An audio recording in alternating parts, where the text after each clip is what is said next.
तो चलिए बच्चों, आज जो हम लोग क्वेश्चन करने जा रहे हैं उसका टॉपिक है if installments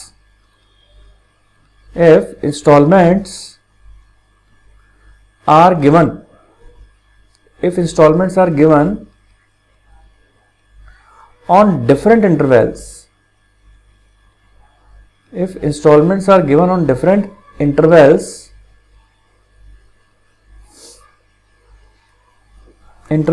due to which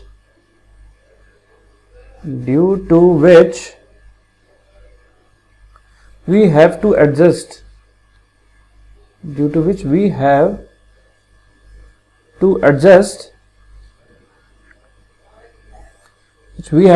the rate of interest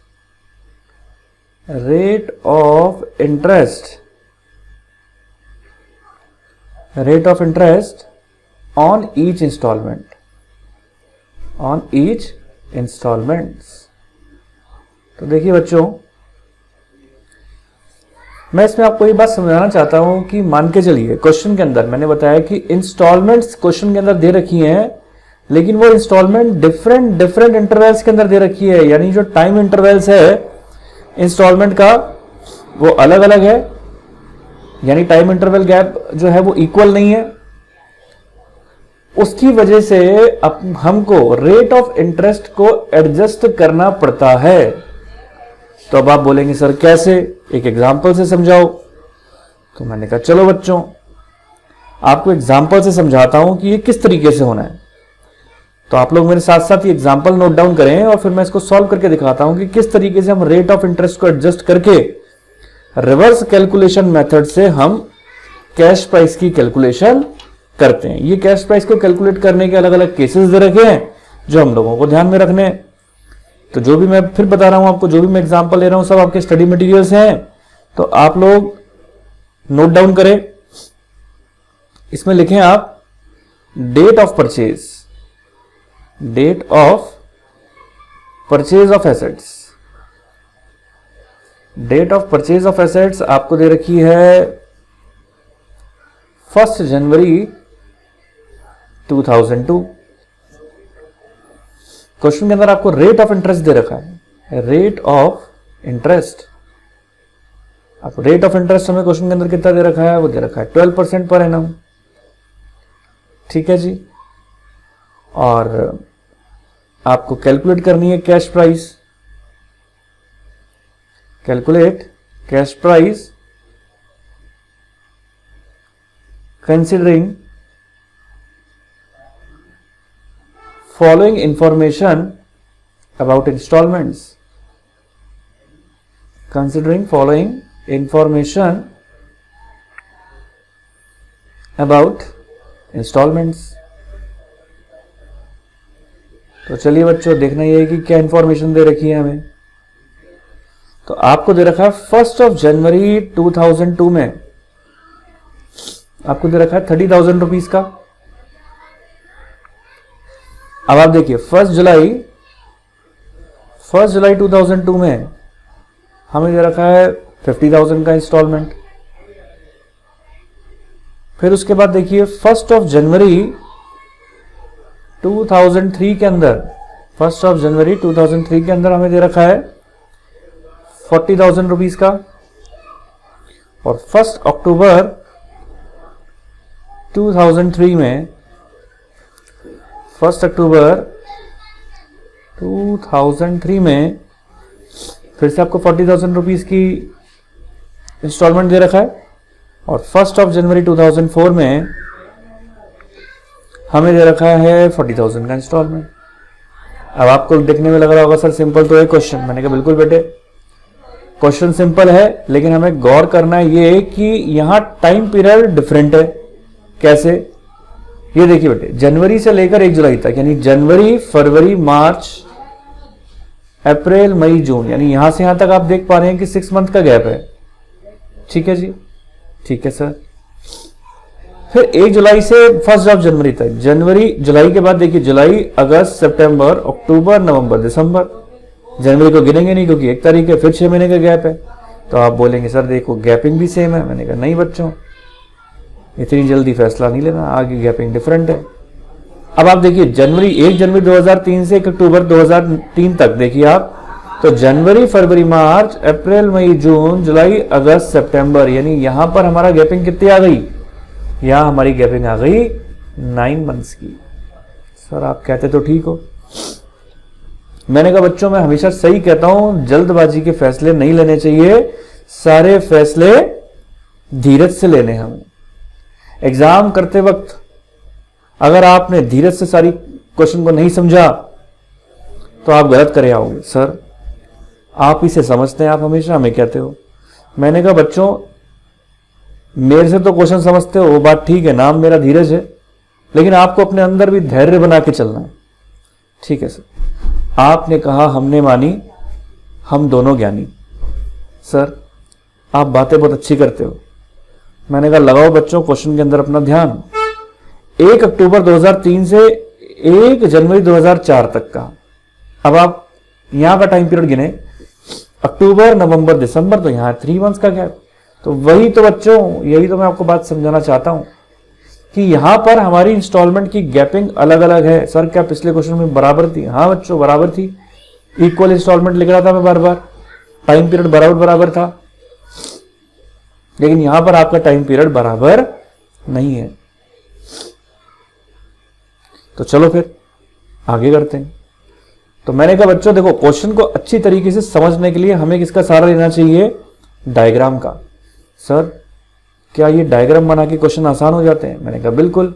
आप देखो, ये देखो हमारी इंस्टॉलमेंट चालू हो रही है 1 जनवरी 2002 से, तो आप यहां लिखें 1 जनवरी 2002। जनवरी के बाद आप कैलेंडर बनाएं।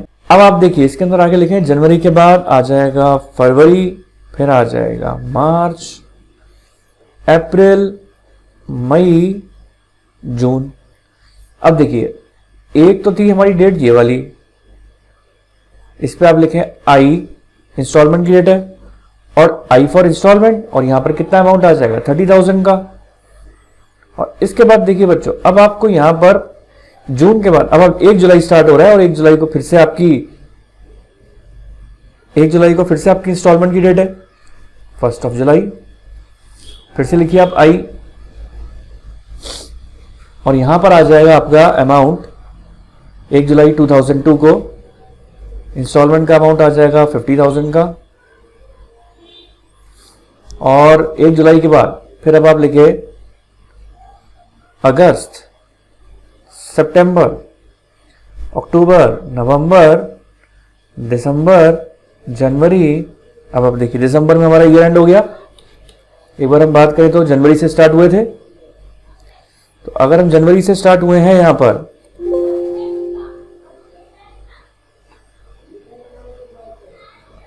अब देखिए हम जनवरी से स्टार्ट हुए हैं यहां पर, तो एक बार के लिए आप दिसंबर पे एंड कर दीजिए इसको। ठीक है, तो अब हम लिखते हैं यहां तक, यहीं तक ये हुआ हमारा ईयर दिसंबर 2002। तो अब देखिए बच्चों अब करना क्या है, आपको करना क्या है, क्योंकि हमारा ईयर ऑफ परचेज क्या था 1 जनवरी 2002 था। तो अब हमने क्या चीज देखी यहां पर, हमने देखा कि ये जनवरी से लेकर कब तक चला, 1 जुलाई यानी जून तक की बात करें तो यहां से लेकर यहां तक का, यानी कितने मंथ हो गए 1 2 3 4 5 6। उसी तरीके से यहां से लेकर अगर आप यहां तक की बात करें तो कितने मंथ हो गए 1 2 3 4 5 6। तो आप देख पा रहे हैं ना, तो यहां पर देखिए आप ये हो गए 6 मंथ, और ये भी हो गए 6 मंथ। तो हमें क्या काम करना है, यहां पर रेट ऑफ इंटरेस्ट को एडजस्ट करना है। हमारी रेट ऑफ इंटरेस्ट क्या थी 12% पर एनम। तो अब आपको क्या काम करना है, यहां पर 12 इंटू 6 मंथ का निकालना है, इंटू 6 डिवाइडेड बाई 12, तो ये आ जाएगा 6%। इसी तरीके से यहां पर करें आप 12 इंटू 6 डिवाइडेड बाई 12, तो ये भी आ जाएगा 6%। ओ तो सर हमें क्या इसका मतलब मंथ वाइज रेट को एडजस्ट करना है? मैंने कहा वही तो, यही तो समझाना चाहता हूं तुम्हें मैं। ठीक है सर, हमें बात समझ में आ गई। सर ये 2 ईयर तो 2002 तो पूरा हुआ, अब क्या 2003 को स्टार्ट करेंगे? मैंने कहा बिल्कुल, आओ 2003 का भी हम डायग्राम बना के देखें। सर क्या ये डायग्राम भी एग्जाम में बनाने होते हैं? मैंने कहा बिल्कुल नहीं। आपको केवल डायग्राम में समझाने के लिए बता रहा हूं, आप रफ में भी एग्जाम में डायग्राम बनाकर देख सकते हैं कि क्वेश्चन को सॉल्व कैसे करना है। देखिए बच्चों, अगर एक बार आपको क्वेश्चन समझ में आ गया, उसके बाद आपको सॉल्व करने में दिक्कत नहीं आएगी, प्रैक्टिस हो जाएगी, आप इजीली कर पाएंगे। तो देखिए 1 जनवरी 2003 में बात करें तो 40,000 रुपीज आते हैं। तो आप यहां पर फिर वही जिगजैग लाइन बनाएं, जिससे हमें बात पता लग जाए कि जिगजैग लाइन का मतलब यही है कि इंस्टॉलमेंट की डेट। ठीक है सर कैलेंडर बनाओ आगे। मैंने कहा ठीक है बेटे, एक बार आप अमाउंट ऑफ इंस्टॉलमेंट तो लिख दो। मैंने कहा लिख दी। तो जनवरी के बाद फरवरी, मार्च, अप्रैल, मई, जून, जुलाई, अगस्त, सितंबर, अक्टूबर। सर आप अक्टूबर में आके क्यों रुके? मैंने कहा देखो बेटे, पहली डेट जनवरी पे थी, मैंने जिगजैग लाइन बनाई, तो दूसरी लाइन कहां पर बनानी है? अक्टूबर 2003 में। तो इसलिए 1 अक्टूबर को आके मैं रुक गया। यहां बनाएं आप जिगजैग लाइन, जिससे आपको पता लग जाएगा कि 1 अक्टूबर 2003 को फिर से इंस्टॉलमेंट की डेट है और अमाउंट है आपका 40,000 रुपीज का।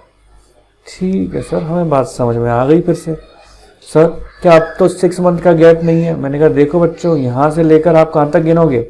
यहां तक, 30 सितंबर तक, और यहाँ है 9 मंथ्स का गैप। अब आप गिन के देख सकते हैं 1 2 3 4 5 6 7 8 और 9, तो 9 मंथ्स का गैप। यहां हम लिखेंगे 9 मंथ्स। ओ ठीक है सर, 12 इंटू 9 डिवाइडेड बाय 12, तो ये 9% आ गया। मैंने कहा बिल्कुल बच्चों, आगे बढ़ो। तो अक्टूबर के बाद अब नवंबर और दिसंबर। सर एक डेट और है। मैंने कहा कौन सी? सर अगले साल जनवरी की। तो मैंने कहा 31 दिसंबर के बाद ये अगला साल स्टार्ट हो जाएगा। तो यहां पर आप जिगजैग लाइन बना दें, 1 जनवरी 2004, और यहां पर आपकी फिर से इंस्टॉलमेंट है और आपकी बार वही 40,000 का ही अमाउंट है। तो इसका मतलब क्या हुआ बच्चों कि देखो यहां से यहां तक कितने मंथ हुए? अक्टूबर, नवंबर, दिसंबर, तो ये हो गए 3 मंथ। तो 12 इंटू 3 डिवाइडेड बाई 12, तो ये हो जाएंगे अपने कितने? 3%। तो ये तो बेटा देखिए हमने क्या काम किया, परसेंटेज को, रेट ऑफ इंटरेस्ट को एडजस्ट कर दिया। अब रेट ऑफ इंटरेस्ट को एडजस्ट करने के बाद हमें क्या काम करना है? हमें जो कैश प्राइस निकालनी है, हमें इस एडजस्टेड रेट ऑफ इंटरेस्ट से निकालनी है। तो अब आप यहां पे लिखें calculation of cash price, calculation of cash price. ठीक है सर, तो मैंने कहा लिखो। फिर सबसे पहले देखो रिवर्स कैलकुलेशन मेथड होती है, तो सबसे पहले अपन क्या करते हैं? अब यहां पे कितनी इंस्टॉलमेंट थी आप देख सकते हैं, आई कितनी बार लिखा, 1 2 3 4 एंड 5, 5 बार लिखा है हमने। ठीक है, 5 बार लिखा है हमने, 5 इंस्टॉलमेंट से। तो देखिए बच्चों, हमने 5 बार इंस्टॉलमेंट हुई है हमारी। अब आप देखिए ये खास बात है इसके अंदर, देखिए 1 जनवरी 2002, बहुत ध्यान देने वाली बात होती है कि आपकी डेट ऑफ परचेज क्या थी? 1 जनवरी 2002। और आप परचेज करते ही अगर आप कुछ भी अमाउंट पे करते हैं तो वो क्या कहलाता है? ये 30,000 आपका क्या कहलाएगा? ये 30,000 आपका कहलाएगा डाउन पेमेंट। ये इंस्टॉलमेंट का पार्ट नहीं है, ये तो डाउन पेमेंट है। तो इंटरेस्ट जो कैलकुलेट करोगे वो डाउन पेमेंट पे थोड़ा ना करते हैं, कैश प्राइस तो बाद में जाके जोड़ते हैं। तो अब आप सबसे पहले लिखेंगे अपनी 4th इंस्टॉलमेंट। तो क्योंकि आप डाउन पेमेंट को छोड़ दें तो कितनी इंस्टॉलमेंट हो गई? 1 2 3 एंड 4 इंस्टॉलमेंट हो गई। तो आखिरी इंस्टॉलमेंट से चलते हैं। तो सबसे आखिरी वाली इंस्टॉलमेंट है आपकी 40,000 की। तो आप 40,000 लेते हुए चले। तो रिवर्स कैलकुलेशन मेथड से अगर आप करें काम तो क्या होता है? 4th installment is equals to 40,000 into, अब आप देखिए नीचे परसेंटेज कितनी है? 3% है। तो 3% के हिसाब से अपन काम करेंगे इंटू 100 डिवाइडेड बाय 103, 103। तो ये सॉल्व करने पर आएगा 38835। इसके बाद देखिए बच्चों, अब आती है बात 3rd इंस्टॉलमेंट की। 3rd इंस्टॉलमेंट रिवर्स चलना है अपन को। 3rd इंस्टॉलमेंट की बारी आई। तो ये है 3rd इंस्टॉलमेंट आपकी। ठीक है, 4 इंस्टॉलमेंट के हिसाब से चले तो इससे पहले फिर से हमारी 40,000 की है, लेकिन रिवर्स कैलकुलेशन में हम क्या काम करते हैं, ये जो आपने कैलकुलेट किया है इसको हम नीचे उतारेंगे, तो ये आ जाएगा 38835 प्लस थर्ड इंस्टॉलमेंट 40,000 रुपीज की थी, तो 40,000 into 100 divided by 100 plus rate. तो रेट यहाँ पर 9 मंथ्स का है, क्योंकि गैपिंग 9 मंथ की थी, तो हम यहाँ पर 109 से डिवाइड करेंगे। तो ये आ जाएगा 72,326। इसके बाद देखिए बच्चों, अब आती है बात सेकंड इंस्टॉलमेंट की। अब मैं सेकंड इंस्टॉलमेंट की बात करूं, तो सेकंड इंस्टॉलमेंट की अगर हम बात करते हैं तो हमारे पास है यहाँ पर, अब ये चीज फिर से उतर जाएगी नीचे, ये फिर से नीचे उतर जाएगी। रिवर्स कैलकुलेशन में हम ऐसे ही करते हैं, तो 72,326 प्लस, अब फिर से हमारा वही 40,000 है, हमारी सेकंड इंस्टॉलमेंट भी 40,000 की है, तो आप फिर से 40,000 लिखेंगे, तो ये आ जाएगा इंटू 100 अपॉन 106, तो ये आ जाएगा 105,968। अब लास्ट एंड द फाइनल, अब रिवर्स चलते चले जाएं, तो अब लास्ट एंड द फाइनल हमारे पास क्या आ रहा है, 50,000 हमारी फर्स्ट इंस्टॉलमेंट, क्योंकि 30,000 तो डाउन पेमेंट है। तो अब हमें अपनी फर्स्ट इंस्टॉलमेंट की कैलकुलेशन करनी है। अब ये फिर से नीचे उतर आएगा और यहां लिख देंगे हम फर्स्ट इंस्टॉलमेंट, यहां लिखेंगे हम फर्स्ट इंस्टॉलमेंट, और ये हो जाएगा 105,968 प्लस के 50,000 इंटू 100 अपॉन 106, तो ये हो जाएगा 147,140। अब देखिए बच्चों, अब हमें क्या काम करना है, कैश प्राइस निकालने के लिए 147,140 में अब हम अपनी डाउन पेमेंट जोड़ देंगे 30,000 रुपीज की, और हमारे पास हमारी कैश प्राइस आ जाएगी 177,140। तो ये क्या आ जाएगी हमारी, ये आ जाएगी हमारी कैश प्राइस। अच्छा, तो टाइम पीरियड एडजस्ट करके इस तरीके से निकालेंगे, और क्या, सबसे आसान चैप्टर हायर परचेज। तो एक एक करके आप लोगों को पॉइंट समझ में आते चले जाएंगे, तो आप इसको इजीली करते चले जाएंगे। तो उम्मीद करता हूं ये पॉइंट भी आपको अच्छी तरीके से समझ में आ गए। तो चलिए बच्चों, अब हम एक कंसेप्ट अपना और देखेंगे, और वो कंसेप्ट है आपका calculation of cash price by compound rate of interest. तो सबसे पहले आप हेडिंग डालें, फिर इसके बारे में मैं आपको सारी बात समझाता हूं। आप हेडिंग डालें कैलकुलेशन, मेरे साथ साथ आप हेडिंग डालें कैलकुलेशन ऑफ कैश प्राइस,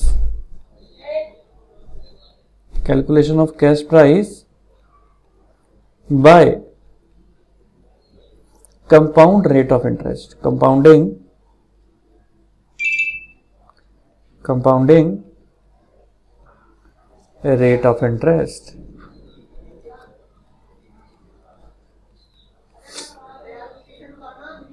ठीक है जी, calculation of cash price by compounding rate of interest. तो देखिए बच्चों, इसमें मैं आपको क्या समझाना चाहता हूं, पहले आप एग्जांपल लिखते चले जाएं, फिर उस एग्जांपल में इसकी क्या खास बात थी कि हमें कंपाउंड रेट ऑफ इंटरेस्ट निकालना पड़ा, वो मैं आपको सब बात समझाऊंगा। तो आप लिखें इस एग्जांपल को मेरे साथ, तो लिखें calculate cash price where rate of interest is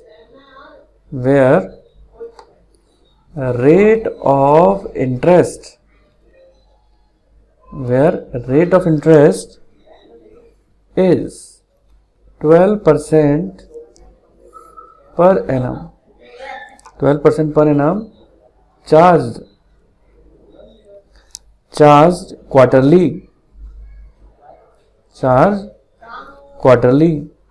तो हमारा रेट ऑफ इंटरेस्ट कैसा चार्ज हो रहा है, रेट ऑफ इंटरेस्ट तो पर एनम है, लेकिन चार्ज कैसे हो रहा है, क्वार्टरली चार्ज हो रहा है। एंड डाउन पेमेंट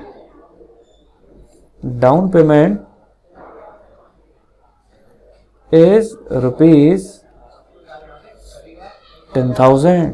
ठीक है, तो चलिए लिखते हैं क्वेश्चन है डेट, अमाउंट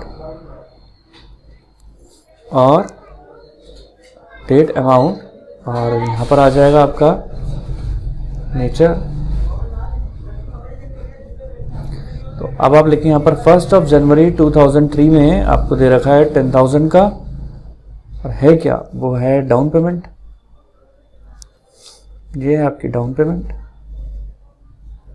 फिर लिखें 1 अप्रैल 2003 में 15,000 का अमाउंट है, और ये दे रखी है फर्स्ट इंस्टॉलमेंट।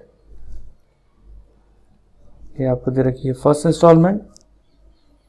और फिर उसके बाद है 1 नवंबर 2003 में 20,000 रुपीज सेकेंड इंस्टॉलमेंट। ठीक है, और यहां पर फिर 1 अप्रैल 2004, इसमें फिर से अमाउंट है 20,000 का, और ये हो गई थर्ड इंस्टॉलमेंट। ये आपकी थर्ड इंस्टॉलमेंट। और 1 जून 2005 में 30,000 रुपीज का अमाउंट है, फोर्थ इंस्टॉलमेंट है ये हमारी। ठीक है जी। और आपको क्वेश्चन के अंदर क्या दे रखा है? क्वेश्चन के अंदर दे रखा है rate of interest is increasing. Rate of interest is increasing by 2% every year.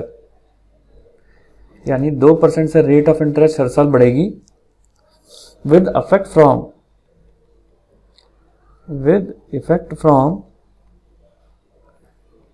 1 जनवरी 2004। तो देखिए बच्चों, मैं आपको ये बात समझाना चाहता हूं इस क्वेश्चन के अंदर। मैं आपको ये बात बताना चाहता हूं, जब टाइम इंटरवल 2 इंस्टॉलमेंट का मैच नहीं होता, किससे? जो रेट ऑफ इंटरेस्ट है उससे। अब आप देखें टाइम इंटरवल अलग अलग है, हर इंस्टॉलमेंट का देखिए आप टाइम इंटरवल अलग अलग है। ठीक है, और जबकि आपको यहाँ इंटरेस्ट किस हिसाब से कैलकुलेट करने को बोला गया है, चार्ज क्वार्टरली। तो ऐसी स्थिति के अंदर हमें इंटरेस्ट हमेशा कंपाउंड रेट ऑफ इंटरेस्ट निकालना चाहिए। सर कैसे निकालना चाहिए? और इस बात को आप नोट के रूप में लिखवा दो। तो मैंने कहा लिखो। फिर मैंने लिखा सॉल्यूशन, ऊपर हेडिंग डालें सॉल्यूशन, और नोट के रूप में लिखें इन the above question the interval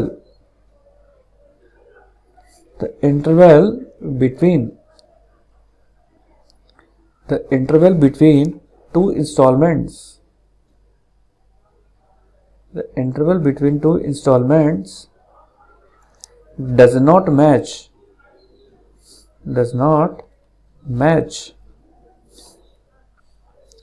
with manner of charging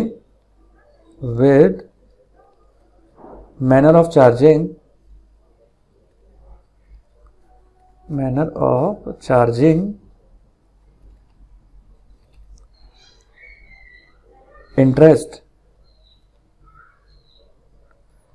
then we should compute compound rate of interest.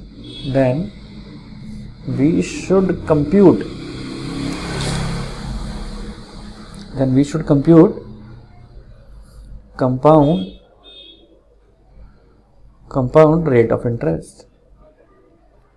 ठीक है जी। तो चलिए अब देखना है कि किस तरीके से कंपाउंड रेट ऑफ इंटरेस्ट करेंगे। तो सबसे पहले देखिए बच्चों, हम क्वेश्चन को समझ लेते हैं। तो देखिए क्वेश्चन के अंदर क्या चीज़ है, पूरा एक डायग्राम बना के देखते हैं कि इससे आप पता लग जाएगा कि क्वेश्चन क्या कहना चाहता है। तो मैंने कहा देखिए बच्चों, सबसे पहली हमारी जो डेट है वो है 1 जनवरी 2003, जिसमें डाउन पेमेंट की गई। तो यहाँ आप लिखें 1 जनवरी 2003 डाउन पेमेंट कितने की हुई थी? डाउन पेमेंट आपकी हुई 10,000 रुपीज की, तो हमने यहाँ 10,000 लिख दिया। उसके बाद देखिए, उसके बाद जो डेट आ रही है वो आ रही है 1 अप्रैल 2003। तो हमने यहाँ पर लिखा 1 अप्रैल 2003। तो ठीक है जी, 1 अप्रैल 2003 पर हमारी फर्स्ट इंस्टॉलमेंट आई, और अमाउंट था 15,000 का।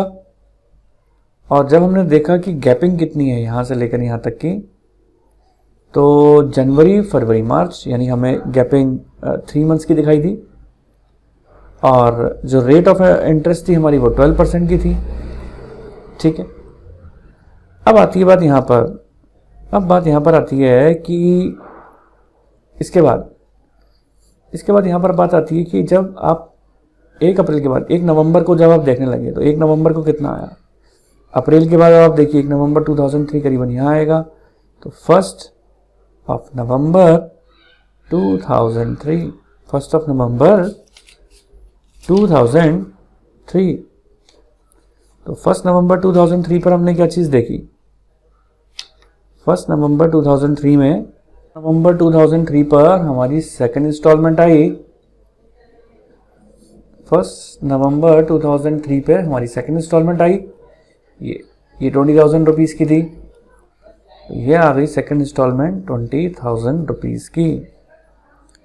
और ये कितने मंथ्स का गैप हो गया, 1 अप्रैल से लेकर 1 नवंबर तक गिने आप, तो गिने 1 नवंबर तक, तो अप्रैल मई जून जुलाई अगस्त सितंबर और अक्टूबर, यानी ये गैपिंग हो गई हमारी 7 मंथ्स की। इसके बाद देखिए बच्चे आगे चलो, तो यहां पर हमारे पास आता है 1 अप्रैल 2004, 1 अप्रैल 2004, और हमने क्या चीज देखी, 1 अप्रैल 2004 से, ये यहां पर अपन ने क्वेश्चन में भी बात लिखी थी, 1 अप्रैल 2004 से हर साल हमारी 2% की रेट से इंटरेस्ट रेट बढ़ जाएगी। तो यानी अगर मैं बात करूं तो यहां पर भी 12% थी, यहां पर भी 12% थी, लेकिन अब 1 अप्रैल 2004 से ये रेट ऑफ इंटरेस्ट हमारी 14% हो जाएगी, यानी 12 प्लस 2%। तो अगर मैं देखूं कि 1 नवंबर से लेकर 1 अप्रैल तक कितने मंथ हो गए, तो वो है नवंबर दिसंबर जनवरी फरवरी मार्च, यानी कितने मंथ्स हो गए, 5 मंथ्स, क्योंकि अप्रैल को नहीं गिनेंगे क्योंकि वो तो 1 अप्रैल है, तो यहां हो गए 5 मंथ्स, यहां हो गए 5 मंथ्स। और उसके बाद अब नेक्स्ट हमारे पास आती है बात 1 अप्रैल पर, 1 अप्रैल पर आपकी थर्ड इंस्टॉलमेंट थी, और थर्ड इंस्टॉलमेंट का जो अमाउंट था वो कितना था, ये है थर्ड इंस्टॉलमेंट, इसका अमाउंट है 20,000 रुपीज, तो ये आ गया 20,000।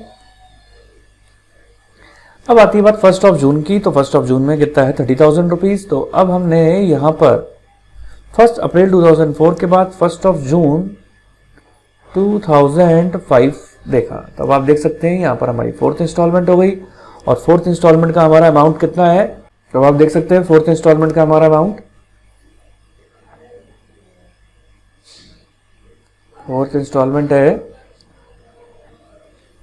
30,000 की, तो यह हमने 30,000 रुपीज लिख दिया। तो देखिए बच्चों अब आती है बात यहां पर कि यहां से लेकर अगर मैं 1 जून तक के मंथ्स गिनूं तो कितने हो जाते हैं, अप्रैल मई जून, अब ये तो 2004 का चल रहा है, जुलाई अगस्त सितंबर अक्टूबर नवंबर दिसंबर, 2004 कंप्लीट, और यहां पर 9 मंथ्स है। अब दिसंबर के बाद फिर से आप गिनना चालू करें, जनवरी फरवरी मार्च अप्रैल मई और जून, तो कितने हो गए 10 11 12 13 14, तो अप्रैल से लेकर जून तक के अगर हम मंथ गिनेंगे तो कितने हो जाएंगे, अप्रैल के आप चाहे तो लिख लें, अप्रैल के बाद मई जून जुलाई अगस्त सितंबर अक्टूबर नवंबर दिसंबर, तो ये पूरा कंप्लीट एक। फिर दिसंबर के बाद जनवरी फरवरी मार्च अप्रैल मई और ये जून, तो अब गिन लो, देखो कितने मंथ्स हो गए,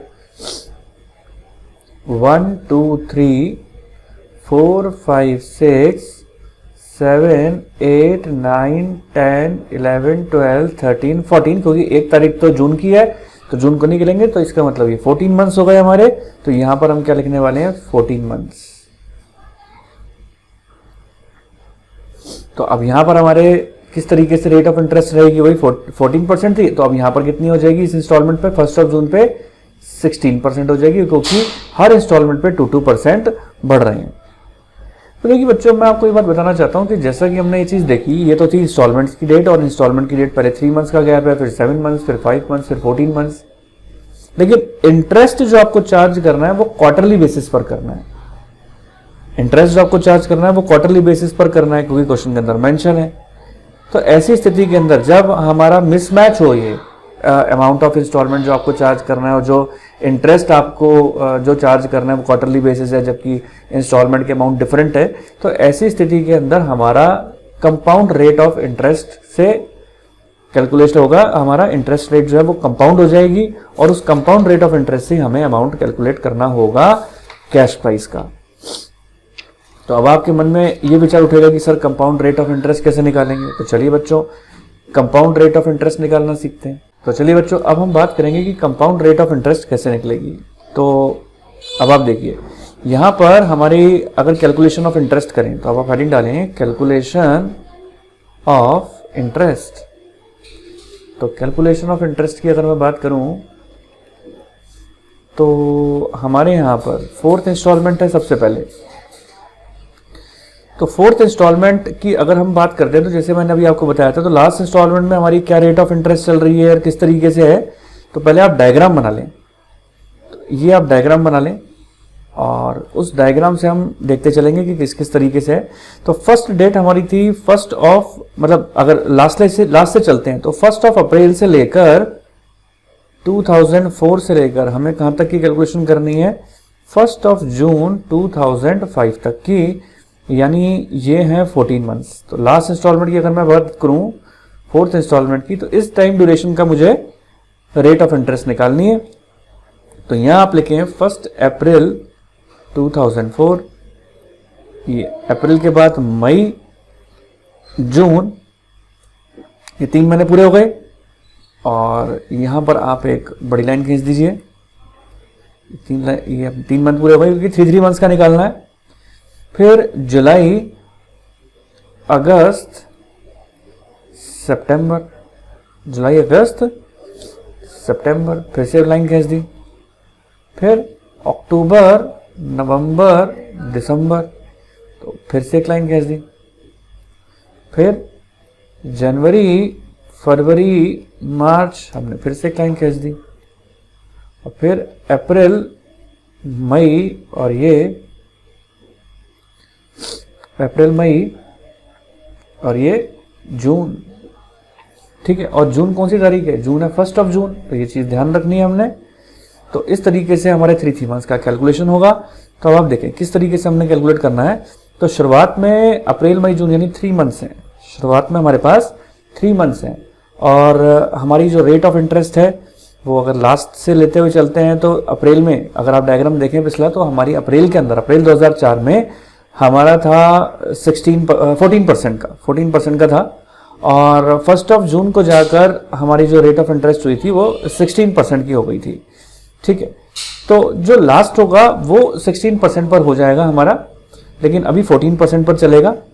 तो क्योंकि पूरे 2004 देखिए, यहाँ से आपका दिसंबर के बाद आपका यहाँ से 1 ऑफ जनवरी से 2005 आएगा, और यहाँ पर आपको 16% की रेट मानते हुए चलना है। तो ये इससे पहले यहाँ पर आपकी 2004 में आपका 14% ही रेट रहेगा। तो अगर मैं यहाँ पे लेता हुआ चलता हूँ तो 100 प्लस यहाँ मेरा रेट कितना था 14% का, तो ये कितना मंथ का निकालना है, 14% इंटू 3 डिवाइडेड बाई 12, यानी कितना आ जाएगा 3.5। तो 100 प्लस 3.5 तो कितना हो गया 103.5। ठीक है, इसके बाद देखिए यहाँ से लेकर यहाँ तक की अगर आप बात करो तो ये कितना हो जाएगा 103। इसी को कंपाउंड बोलते हैं, क्योंकि अब आपको ये चीज लेते हुए चलना है, तभी तो कंपाउंड है। यहाँ पर इंटरेस्ट जो 3.5 आया था, अब उसके ऊपर भी इंटरेस्ट कैलकुलेट होगा। तो 103.5 का आपको कितना निकालना है, तो हमें वही 14 का 3 मंथ्स का निकालें तो 3.5 आ जाता है। तो ये हो जाएगा हमारा, आप इस तरीके से कैलकुलेट करेंगे इसको। तो इस तरीके से हम इसको कैलकुलेट करेंगे 103.5 प्लस 3.5%। तो ये 3.5% अपन ने 3 मंथ का निकाला है, वो हम प्लस करेंगे। तो अब हमारे पास जो टोटल इंटरेस्ट बैठेगा वो कितना बैठेगा 107.12%, 107.12%। ऐसे ही आप फिर से 3 मंथ्स का निकालेंगे। अब देखिए आपको 107.12 इसका फिर से, क्योंकि 2004 तक हमारा वही चलेगा 3 मंथ्स का 14% की रेट से, वही 14% इंटू 3 डिवाइडेड बाई 12, तो 3.5 ही रहेगा। तो फिर से आपको प्लस करना है 3.5%, तो ये आ जाएगा हमारे पास 110.87। अब यहां से आपकी रेट चेंज हो रही है, फिर से 3 मंथ्स का कैलकुलेट करना है अपन को, ठीक है जी। अब आपको 110 यानी 110.87 प्लस कितना परसेंट करना होगा, अब हमको 16 इंटू 3 डिवाइडेड बाई 12 लेते हुए चलना है, तो ये आ जाएगा आपका 14% से, ठीक है, सॉरी ये आ जाएगा आपका 4%, ये आ जाएगा आपका 4%। तो 110.87 प्लस 4% करेंगे हम, तो ये हमारे पास आ जाएगा 115.31। तो उम्मीद करता हूँ यहाँ तक की बात सबको समझ में आई होगी। तो आगे बढ़ते हैं अब हम। तो यहाँ पर आती है बात हमारे पास, ये होने के बाद अब हमारा 2005 ईयर चल रहा है, तो अप्रैल और मई यानी 2 महीने, ये अप्रैल और मई 2 महीने आ गए। तो अब आपको इन 2 मंथ्स का निकालना होगा, क्योंकि पूरे 3 महीने नहीं हो पाए, क्योंकि अब लास्ट हमारा जो डेट थी वो 1 जून थी, क्योंकि 1 तारीख थी जून की, तो हम जून को नहीं काउंट करेंगे। तो ये हो जाएगा 16 इंटू 2 डिवाइडेड बाई 12, तो ये आ जाएगा हमारे पास 2.67%। तो ये हो गया 115.31 प्लस 2.67%, तो ये आ जाता है इस तरीके से 118.39%। तो ये 118.39% फाइनल ये आ गया हमारे पास। हमें अब क्या काम करना है, ये कंपाउंड हो गया हमारे पास, इंटरेस्ट रेट आ गई कंपाउंड क्वार्टरली, ये कंपाउंड कर लिया हमने क्वार्टरली, ठीक है, क्वार्टरली इंटरेस्ट रेट को कंपाउंड कर लिया। अब जब आप इंस्टॉलमेंट निकालने की बात करेंगे तो किस तरीके से निकालने की बात करेंगे, तो ऑब्वियस सी बात है ये आखिरी इंस्टॉलमेंट है, 4th इंस्टॉलमेंट। तो 4th इंस्टॉलमेंट की अगर मैं बात करूं, तो अब आप लास्ट इंस्टॉलमेंट हमारी थी 30,000 की, 30,000 डिवाइडेड बाय कौन सी रेट लेने वाले हैं हम कंपाउंड करके 118.39। अब कंपाउंड क्यों निकाली, क्योंकि इंस्टॉलमेंट की डेट अलग थी और इंटरेस्ट क्वार्टरली था, इनटू 100 करेंगे, तो यह आ जाएगा 25340। अब सेम प्रोसीजर आपको इससे अगली वाली इंस्टॉलमेंट में भी करना है। तो उम्मीद करता हूं यहां तक के पॉइंट आपको अच्छी तरीके से समझ में आए होंगे। तो चलिए बच्चों, यहां तक करने के बाद अब हम बात करने वाले हैं इसके आगे की। तो ये तो हमने निकाल लिया ये वाला इंस्टॉलमेंट का अमाउंट जो हमारा 4th इंस्टॉलमेंट थी। तो अब हम बात करेंगे इसकी 3rd इंस्टॉलमेंट की। तो देखिए बच्चों, 3rd इंस्टॉलमेंट का अब हमें बनाना है डायग्राम। तो चलिए अब बनाते हैं हम 3rd इंस्टॉलमेंट।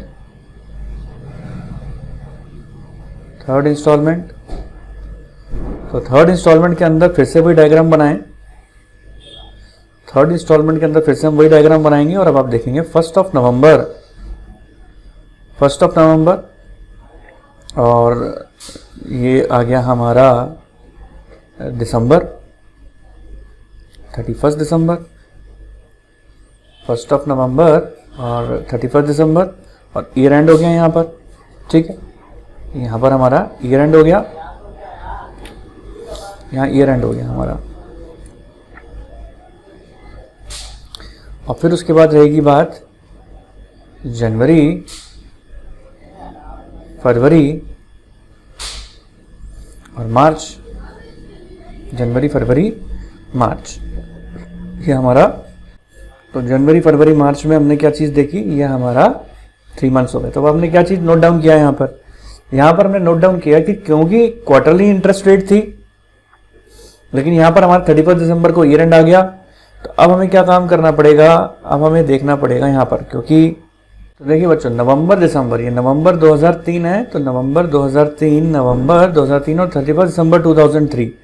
अब हमें इन 2 महीनों को अलग निकालना पड़ेगा, और इसके बाद 2004 से हमें इसकी कैलकुलेशन अलग करनी पड़ेगी, क्योंकि रेट ऑफ इंटरेस्ट के अंदर चेंजेस हैं।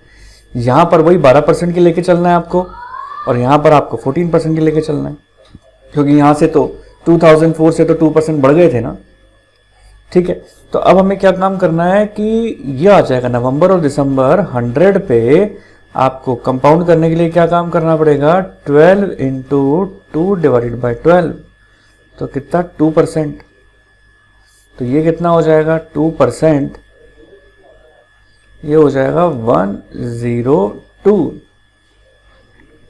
और जबकि अब आप यहां पर देखें, यहां पर आपको वही 3 महीने का निकालना पड़ेगा। अब आप बोलेंगे सर यहां पर 2 महीने का क्यों निकाला, क्योंकि बेटे देखिए कंपाउंड यहां पर करने के लिए, क्योंकि रेट ऑफ इंटरेस्ट आपका अलग अलग था, तो इसलिए यहां पर आपको बाइफर्केशन करते हुए काम करना पड़ा।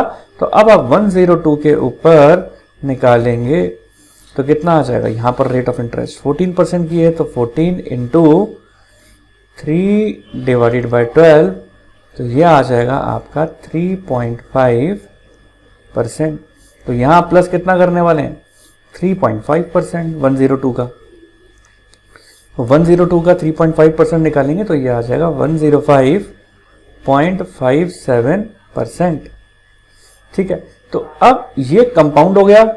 अब इसको कंपाउंड को करते हुए अब हम थर्ड इंस्टॉलमेंट की कैलकुलेशन कर लेंगे। यहाँ पर अब आप देखिए थर्ड इंस्टॉलमेंट की कैलकुलेशन कर लें, आप नीचे यहीं कर लें थर्ड इंस्टॉलमेंट।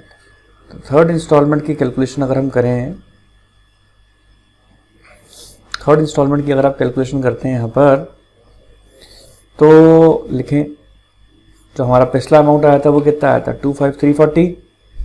तो अब आप यहाँ पर ले लें 25340 प्लस 20,000 लेंगे, क्योंकि नेक्स्ट इंस्टॉलमेंट हमारी 20,000 की थी थर्ड वाली, divided by compound interest rate कितना है 105.57। ठीक है, इंटू 100, तो ये हो जाएगा 42948। अब आप बोलेंगे ठीक है सर, यहाँ तक बात समझ में आ गई, इससे आगे बताओ। अब हम इसके आगे बात करें तो अब हम बात करेंगे अपनी सेकंड इंस्टॉलमेंट की। तो आप यहाँ पर लिखें अपनी सेकंड इंस्टॉलमेंट। अब हम करेंगे यहाँ पर सेकंड इंस्टॉलमेंट का डायग्राम बनाएंगे। तो अब आप बनाएं यहाँ पर अपने सेकंड इंस्टॉलमेंट का डायग्राम। तो यहाँ पर बना के देखते हैं अब हम।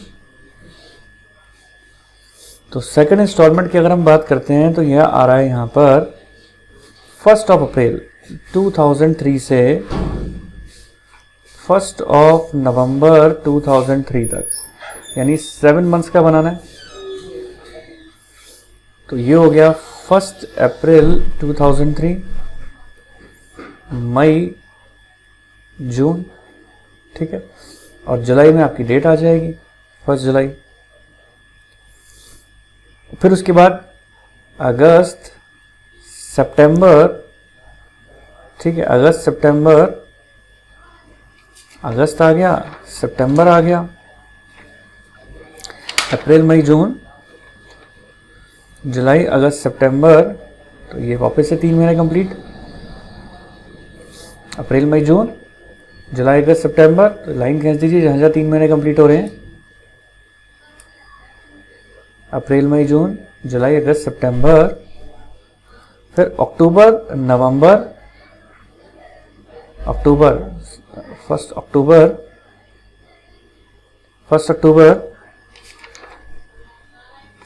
और नवंबर में तो दूसरी डेट थी, यानी पूरा अक्टूबर होगा 1 से लेकर 31 अक्टूबर तक।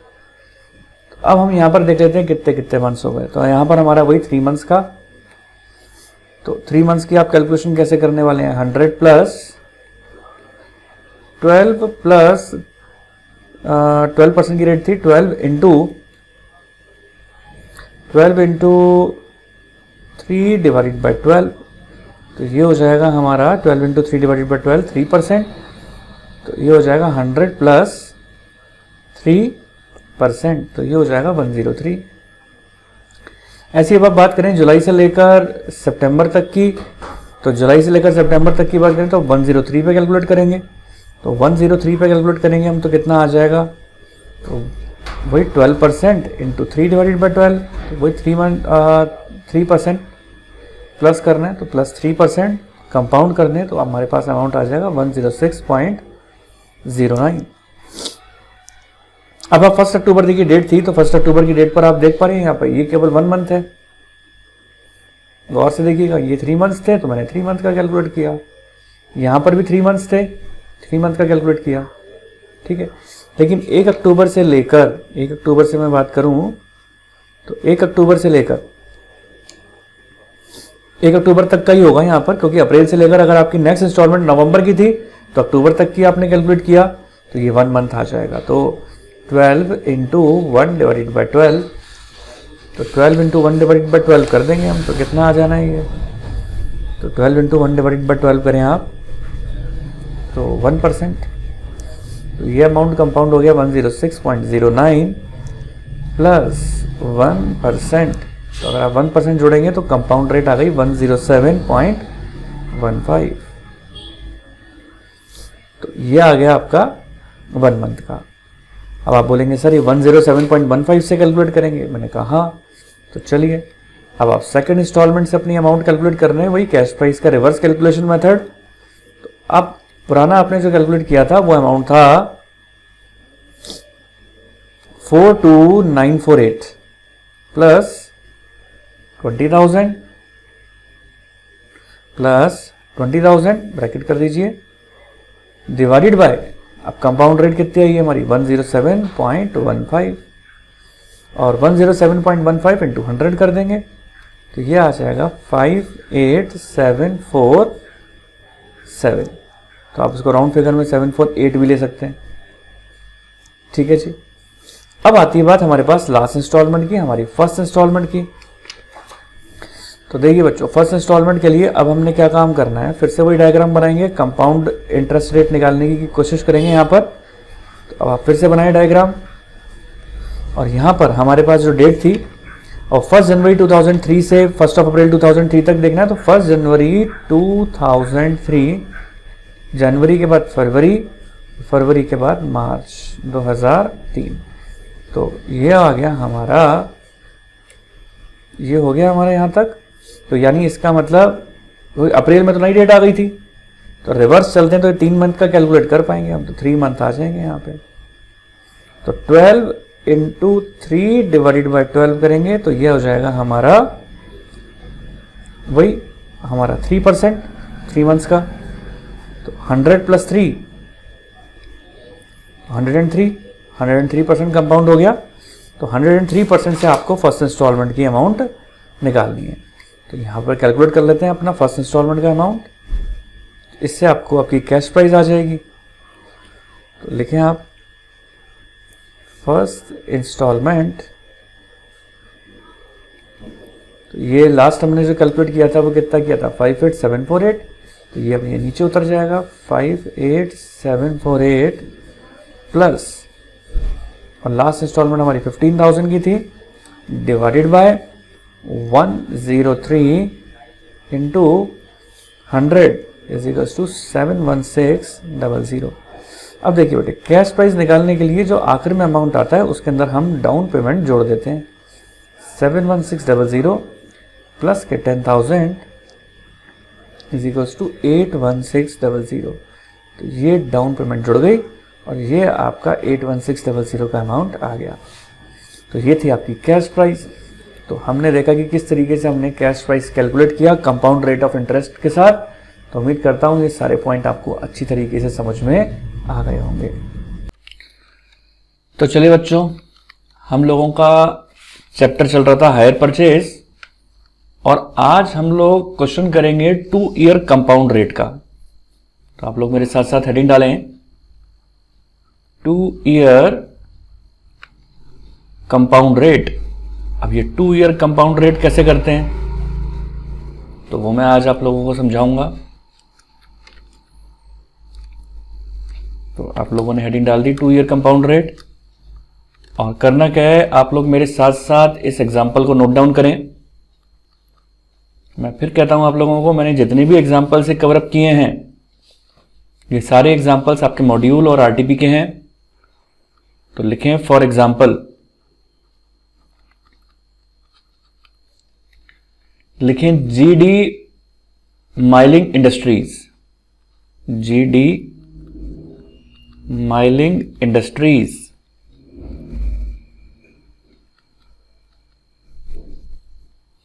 Purchase and assets, purchase and assets on hire purchase system, on hire purchase system, they pay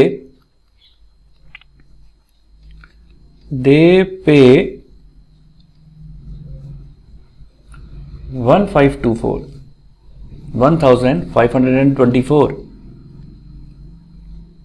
down payment, आगे रुपी लगा दीजिए, रुपी 1524 डाउन पेमेंट, ठीक है, and rupees 5400 in 3 installments, in 3 installments of rupees 1800 each at the interval of 2 years, at the intervals of 2 years, ठीक है। आगे लिखें।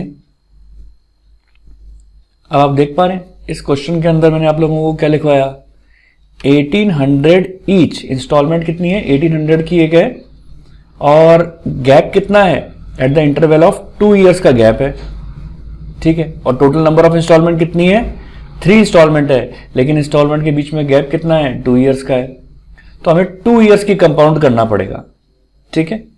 तो चलिए, हायर वेंडर चार्ज लिखें, higher vendor charge interest eight 10% per annum, तो आगे लिखें 10% per annum on yearly rest, on yearly rest. अब देखिए बच्चों, अब सॉल्यूशन करना है इस क्वेश्चन का, और आपको लिखा है 2 year कंपाउंड रेट, तो ये बात तो अपन को समझ में आ गई कि यहां पर क्वेश्चन के अंदर 2 years दे रखा है, तो आपको 2 years का कंपाउंड करना पड़ेगा, ठीक है। तो 2 year का टाइम इंटरवल गैप है, तो आपको सबसे पहले क्या काम करना है, इसमें ऑब्वियस सी बात है, आपको क्वेश्चन के अंदर कैश प्राइस नहीं दे रखी, आपको इंस्टॉलमेंट्स दे रखी है, डाउन पेमेंट दे रखी है, तो हम लोगों को क्या काम करना है इसके अंदर, हम लोगों को इसके अंदर कैश प्राइस कैलकुलेट करनी पड़ेगी, लेकिन उससे पहले हमें इंटरेस्ट, कंपाउंड इंटरेस्ट रेट निकालना पड़ेगा। तो आप लोग हेडिंग डालें, calculation of interest rate, calculation of interest rate. तो देखिए, ओपनिंग हमारे पास कितना बैलेंस था, देखा जाए तो ओपनिंग बैलेंस आप लेट से एज्यूम करें, क्योंकि परसेंटेज है तो 100 एज्यूम करते हुए चलना है, 100 है, ठीक है। अगर आप 100 के ऊपर 10% कैलकुलेट करते हैं फर्स्ट ईयर का interest rate for first year, interest rate for first year, तो हमारे पास कितना आता है 10, तो ये कितना हो गया 110, और ये तो फर्स्ट ईयर हो गया। अब आप सेकंड ईयर में कैलकुलेट करेंगे तो ऑब्वियस सी बात है, क्योंकि कंपाउंड रेट है, तो सेकंड ईयर के अंदर जब हम कैलकुलेट करने जाएंगे तो वो 110 पे करेंगे। तो interest rate for second year, तो सेकेंड ईयर में आ जाएगा हमारे पास इसका 10% 11, तो ये हो गया 121। अगर अब आपको करना है कैलकुलेट, तो आप लिखें calculation of cash price, calculation of cash price. तो कैसे करेंगे, ऑब्वियस सी बात है, हम उल्टा चलेंगे, 2-2 सालों का गैप है, तो इंस्टॉलमेंट किस तरीके से होगी, सेकेंड ईयर के एंड में होगी, फिर 2 साल का गैप कर दें तो 4th ईयर के एंड में होंगी, फिर 2 साल का गैप कर दें तो 6th ईयर के एंड में होगी, इस तरीके से। तो अब आप उल्टा रिवर्स चलते हैं अपन, तो सबसे पहले 6th ईयर का निकालेंगे, तो 6th ईयर का निकालेंगे और इंस्टॉलमेंट का अमाउंट हमारा 1800 ईच है at the time interval of 2 years. तो 1800 इंटू 100 अपॉन 121, ये जो अपन ने निकाला है ऊपर 1800 into 100 upon 121 into 100 divided by 121, तो ये हमारे पास आ जाएगा 1488। राउंड फिगर में लिखेंगे 1488, वैसे तो आ रहा है 1487.6, लेकिन हम उसको राउंड फिगर में लिख देंगे। अब आप 4th ईयर के बारे में चले जाएं, 4th ईयर। अब 4th ईयर की बात करूं तो अब हम कैसे करते हैं, वही 1488 प्लस, मतलब पिछला तो ले ही लेते हैं ये वाला, और प्लस जो इंस्टॉलमेंट है हमारी 1800 की, दोनों को प्लस करेंगे इंटू 100 अपॉन 121। तो करके देखिए 1488 प्लस 1800 डिवाइडेड बाय 121 इंटू 100, तो यह आ जाएगा 2717। अब आपको क्या काम करना है, अब आपको 2nd ईयर लेके चलना है, 2nd ईयर लेके चलना है। तो अब हम इसको फिर से यहां ट्रांसफर करेंगे, तो 2717 प्लस के 1800 डिवाइडेड बाय 121 इंटू 100, तो ये इसको सॉल्व करेंगे आप, तो ये आ जाएगा 3733। तो ये आपका हो गया लास्ट अमाउंट। अब इस लास्ट अमाउंट में कैश प्राइस कैलकुलेट करने के लिए जो अमाउंट आता है कंपाउंड, तो इस अमाउंट में हम क्या चीज जोड़ देते हैं, डाउन पेमेंट। तो 3733 प्लस डाउन पेमेंट था 1524, ये डीपी था, देख सकते हैं आप क्वेश्चन के अंदर ये डीपी था यानी डाउन पेमेंट था, ये लिखा था मैंने, तो ये हमने जोड़ दिया। तो हमारे पास कैश प्राइस आ गया 5257। तो 2 ईयर कंपाउंड का भी आपने सीख लिया कि किस तरीके से कैश प्राइस कैलकुलेट होती है। तो उम्मीद करता हूं यहां तक बात आपको अच्छी तरीके से समझ में आई होगी। कई लोगों का क्वेश्चन, कई बच्चों का क्वेश्चन में से ये रहता है कि सर हमें थोड़ा सा इस चीज में कंफ्यूजन रहता है कि हम कब हम ऐसा क्वेश्चन के अंदर समझेंगे कि हमें कंपाउंड इंटरेस्ट रेट निकालनी है। तो देखिए बच्चों, मैंने आप लोगों को पहले भी इसके ऊपर एक पॉइंट लिखवाया था कि कंपाउंड रेट ऑफ इंटरेस्ट कब निकालनी होती है। तो चलिए उस क्वेश्चन के ऊपर चलते हैं। तो देखिए बच्चों, ये क्वेश्चन था जब मैंने आप लोगों को ये बात लिखवाई थी कि कंपाउंड रेट ऑफ इंटरेस्ट कब निकालते हैं। तो यहां पर मैंने देखो लिखवाया था, आपको ये लिखवाया था इन द अबव क्वेश्चन। ये जो क्वेश्चन था आपका, इसके अंदर मैंने आपको ये बात लिखवाई थी कि लिखा है in the above question that interval between 2 installment, interval between 2 installments यानी 2 इंस्टॉलमेंट के बीच का जो इंटरवल है डज नॉट मैच। देख रहे हैं आप, जो 2 इंस्टॉलमेंट होती हैं, जैसे आप ये इंस्टॉलमेंट और इंस्टॉलमेंट देख लो, इन दोनों के बीच का जो गैपिंग है और इन दोनों के बीच की गैपिंग है, कभी 3 महीने की आ रही है, 7 महीने की आ रही है और 5 महीने की आ रही है, तो यानी हमेशा गैपिंग बदल रही है। In the above question the interval between 2 installment does not match with the manner of charging interest.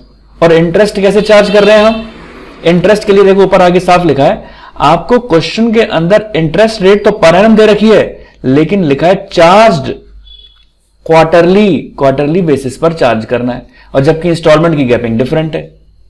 तो ऐसा नियम है कि जब भी इंटरेस्ट रेट आपकी जो इंटरेस्ट रेट है चार्ज जिस बेसिस पर हो रही है, जैसे यहां क्वार्टरली हो रही है, ठीक है, और आपको जो टाइम इंटरवल डिफरेंट दे रखा है, तो तब हमें कंपाउंड इंटरेस्ट रेट कैलकुलेट करना होगा।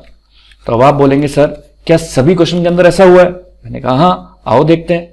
सर इस क्वेश्चन के अंदर कंपाउंड क्यों किया, 2 इयर्स कंपाउंड, क्या इस क्वेश्चन में भी ऐसा ही हुआ है? मैंने कहा हां बच्चों, देखो यहां आपको इंटरेस्ट रेट 10% पर एनम दे रखा था, और किस बेसिस पर, ईयरली रेस्ट पर, और जबकि इंस्टॉलमेंट कैसी है, इंस्टॉलमेंट का इंटरवल है 2 इयर्स। तो जब इंस्टॉलमेंट का इंटरवल 2 ईयर है, जबकि इंटरेस्ट रेट आपको 10% पर एनम ईयरली रेस्ट के लिए निकालने को बोल रखा है, ईयरली, तो ऐसी स्थिति के अंदर फिर से मिसमैच है, तो हमें कंपाउंड रेट के हिसाब से काम करना होगा। अब आप बोलेंगे सर देखो सर इस क्वेश्चन के अंदर तो ऐसा नहीं है, यहां तो देखो जो टाइम इंटरवल है 6 मंथ है, 6 मंथ है, 9 मंथ है, 3 मंथ है। मैंने कहा बिल्कुल बच्चों कि time interval between 2 installment evenly नहीं है सब में, और यहां पर आपको 12% पर एनम दे रखा है, लेकिन सर यहां पर आपने मंथ वाइज कैलकुलेशन कर दिया लेकिन उसको कंपाउंड तो नहीं किया, आपने कैलकुलेशन जो की है वो मंथ वाइज की है।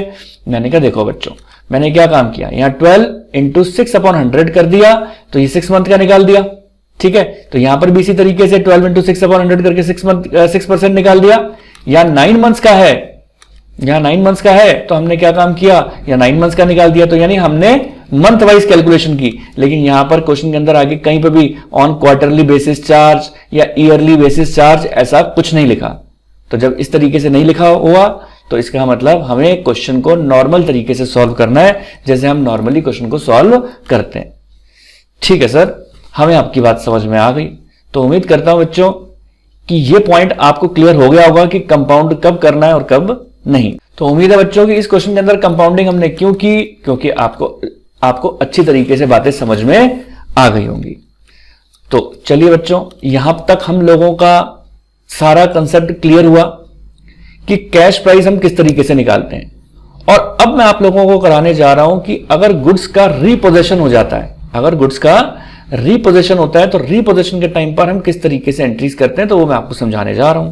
तो मैं उम्मीद करता हूं आप लोगों को मेरा वीडियो अच्छा लगा होगा। आप लोगों को वीडियो अच्छा लगा, मेरे चैनल को लाइक करें, सब्सक्राइब करें और अपने दोस्तों के साथ ज़्यादा से ज़्यादा शेयर करें। आप मुझे कमेंट सेक्शन में बताएं कि आपको मेरा वीडियो कैसा लग रहा है। आपके कमेंट्स पढ़कर मुझे और मोटिवेशन मिलेगा और मैं और आगे आप लोगों के लिए अच्छे से अच्छे वीडियोस लाता रहूंगा। तो बने रहें मेरे वीडियोस के साथ। Thank you so much.